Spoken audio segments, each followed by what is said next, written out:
Hi students, कैसे हैं आप सब लोग। मुझे उम्मीद है कि आप सब लोग स्वस्थ होंगे, मस्त होंगे और एंजॉय कर रहे होंगे। तो स्टूडेंट्स, आज के इस वीडियो लेक्चर में मैं लेके आया हूँ 8th क्लास के चैप्टर कंपेयरिंग क्वांटिटीज के एक्सरसाइज 7.1 का क्वेश्चन नंबर 2।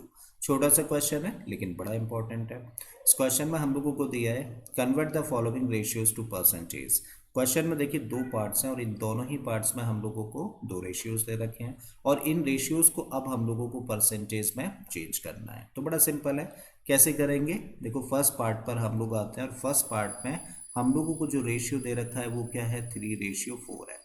अब इसी रेशियो को हम लोग फ्रैक्शनल फॉर्म में क्या लिख सकते हैं, देखो इसको लिख सकते हैं 3/4।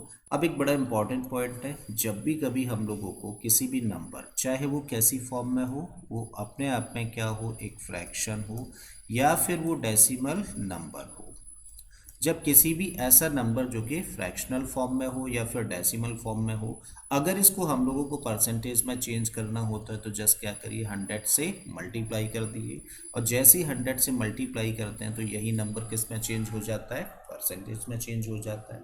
ठीक है, तो हम लोगों को क्या करना है, 3/4 को परसेंटेज में चेंज करना है। तो हम लोग क्या लिख सकते हैं, देखो इसको हम लोग लिख सकते हैं 3/4 इंटू 100 और जैसे ही हम लोगों ने 100 से मल्टीप्लाई किया तो क्या बन गया, परसेंटेज बन गया।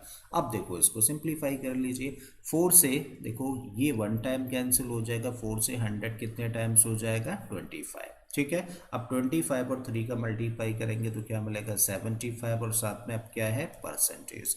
इसका मतलब 3:4 को हम लोग परसेंटेज में क्या लिख सकते हैं, 75% लिख सकते हैं। तो ये हुआ फर्स्ट पार्ट का आंसर।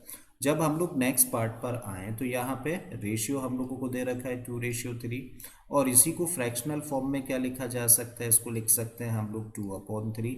और जब हम लोग 2/3 को परसेंटेज में चेंज करना चाहें तो क्या करना होगा, 100 से मल्टीप्लाई।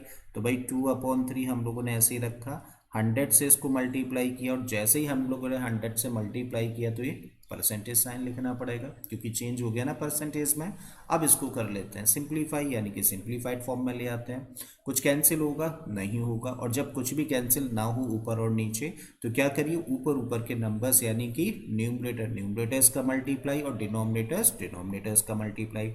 तो 2 और 100 का मल्टीप्लाई करेंगे तो क्या मिलेगा हम लोगों को, 200 अपॉन में क्या है, अपॉन में 3 है और ये परसेंटेज में। अब क्या करो, 200/3 को मिक्स फ्रैक्शन में चेंज कर दो। कैसे करते हैं भाई, 200 को डिवाइड करो किससे, 3 से। कितने टाइम्स डिवाइड होगा, 6 टाइम। तो 3 6 18, बचा क्या 2, आगे से डिजिट आ गई 0, करेक्ट है तो बन गया 20।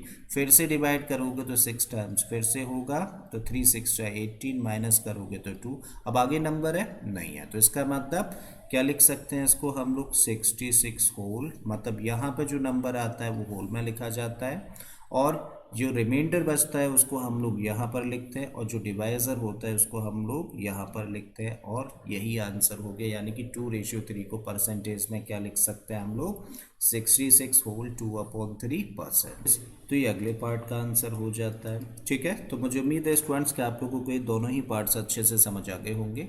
अगर आप लोगों को समझ आ गए तो प्लीज़ वीडियो को लाइक कर दें। चैनल अगर अभी तक आप लोगों ने सब्सक्राइब नहीं किया है तो चैनल को सब्सक्राइब कर लें और अगर हो सके तो इस वीडियो लेक्चर को अपने दोस्तों के साथ में शेयर भी कर दें। मैं फिर से आता हूँ एक नए क्वेश्चन, एक नए कॉन्सेप्ट के साथ में। Till then keep learning and thank you for watching this video.